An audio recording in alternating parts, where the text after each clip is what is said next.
Јас имам прашање поврзано со работата на паркови и зеленило. Пред извесно време добив податоци од општина Аеродром за барањата кои биле доставувани до ова јавно предпријатие за сечење и кастрење на дрва кои представуваат опасност за граѓаните и имотот. На улица Владимир Комаров, позади број 9, барање за кастрење на едно дрво. На булевар Асном, позади број 10 во паркот кон игралиште Патрик, барање за 3 дрвја за сечење. Булевар Видое Смилевски Бато, зграда број 87, едно дрво. Булевар Асном, зграда број 190, едно дрво. Булевар Асном, зграда број 142, едно дрво. Булевар Асном, зграда број 156 и зграда број 158, 7 дрва. Булевар Видое Смилевски Бато, зграда број 50, 16 дрва и така натаму листата продолжува. Значи добив документ од неколку страници, мислам дека се околу 4 или 5, со фонд број 6 за само една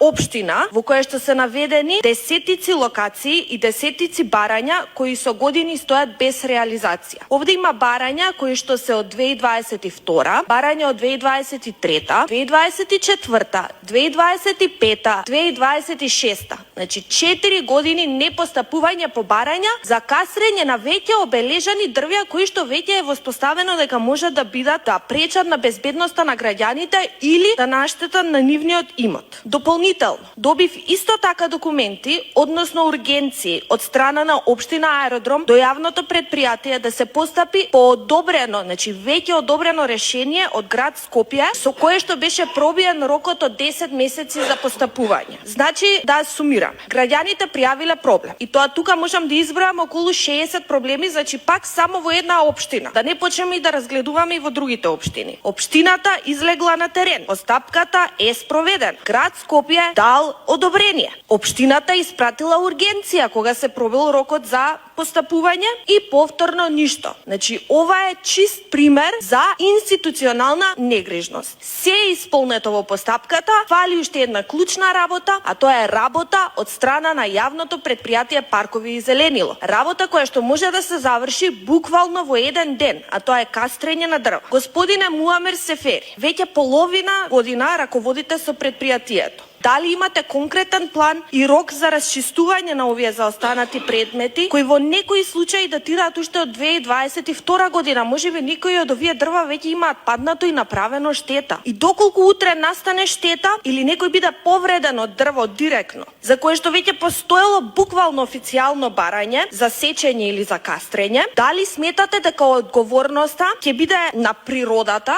едноставно дувнало ветар и паднало дрвото, или на институцијата која што со години не постапила по сопствената евиденција? Градоначалниче, директорите на јавните предпријатија не никнуваат од нигде никаде, ниту пак се избираат на лотарија, ниту пак ги избираат граѓаните. Тие се поставуваат затоа што некој на нив им верува на способностите и им верува дека тие можат да си ја вршат функцијата. Секоја седница повторувате во каква мизерна ситуација сте ги начекале предпријатијата и едва и чекавте да си поставите своји директори. Во случајов гледаме десетици барања само од една општина, нерешени предмети кои што со години буквално само седат во фиока. Гледаме предпријатие кое не успева да ги заврши ни најосновните обврски нив. Значи тоа е најосновна обврска на предпријатието. Моето прашање до вас е дали се вие задоволни од работата на директорот на ЈП Паркови и зеленило? Ако не сте задоволни, што е поважно за вас? Функционирањето на предпријатието, спречување на идни трагедии или одржувањето на доброто расположение во коалицијата со Влен во пресред на се поизвестни парламентарни избори?